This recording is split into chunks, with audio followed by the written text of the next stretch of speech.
कानपुर, जयपुर, रायपुर और ना जाने कितने पुर।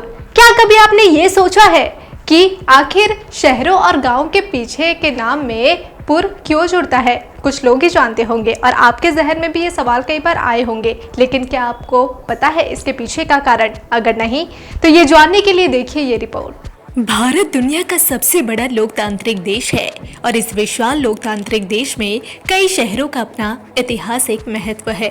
इन शहरों के नाम से भारत की पहचान पूरे विश्व में होती है। भारत में कई ऐसे शहर और गांव हैं जिनके नाम में आपने शायद पुर शब्द जरूर देखा होगा, जैसे जयपुर, रायपुर, रामपुर, कानपुर आदि। लेकिन क्या आपको पता है कि इन जगहों के नाम में पुर शब्द का अर्थ क्या होता है? शायद बहुत कम लोग इस शब्द का मतलब जानते होंगे। अगर आपको भी इसका अर्थ मालूम नहीं है, आइए आज हम आपको बताते हैं।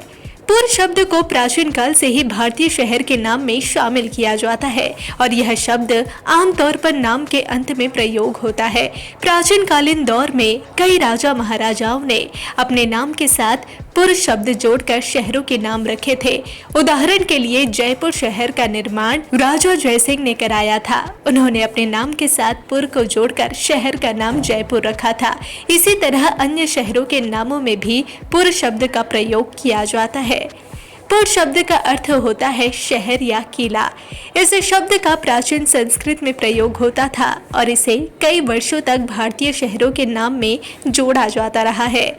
प्राचीन काल में राजा महाराजाओं ने अपने राज्य की राजधानी और अन्य महत्वपूर्ण शहरों को उनके नाम के साथ पुर शब्द से संबोधित किया। इसे उनके संघर्षों या इतिहास में बदलते युगों के साथ अपने मूल्यवान और सांस्कृतिक विरासत का संकेत माना जाता है।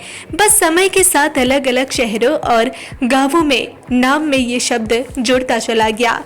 आज न जाने कितने शहरों और गांवों के नाम में यह शब्द जुड़कर उनकी पहचान बना हुआ है। कुछ भाषा विद्वानों का मानना है कि पुर शब्द का प्रयोग अरबी भाषा में भी होता है। इस कारण से अफगानिस्तान और ईरान के कुछ शहरों में पुर शब्द का उपयोग किया जाता है। Bureau report, digital Khabarilal. तो जैसा कि आपने देखा कि जयपुर, रायपुर, कानपुर जैसे तमाम ऐसे गांव और शहर है जिसके पीछे पुर का इस्तेमाल होता है। पुर का मतलब होता है किला या शहर। प्राचीन काल में कई राजा महाराजा हुआ करते थे जो कि अपने नाम के बाद पुर जोड़ने के बाद वे शहर और गांव का नाम रखते थे। आपको हमने आज बताया कि किस तरह से पुर का इस्तेमाल किया जाने लगा। जैसे जैसे युग बदलता गया तो बदलते युग और बदलते दौर के साथ साथ शहरों के नामकरण बदलते गए, गांव के नामकरण बदलते गए। लेकिन आज भी कई ऐसे गांव हैं जहां आज भी पुर उन गांव के नाम के पीछे में जुड़ता है। कई ऐसे शहर भी हैं जिनके नाम के पीछे भी पुर का इस्तेमाल किया जाता है। देखा जाए तो पुर का मतलब ही होता है शहर या किला, जिसे नाम दिया गया था खुद पुराने प्राचीन इतिहास के राजा महाराजाओं द्वारा। इसी तरह के और भी इंटरेस्टिंग फैक्ट्स के लिए देखते रहिए डिजिटल खबरीलाल। खबरें आपकी, नज़र हमारी।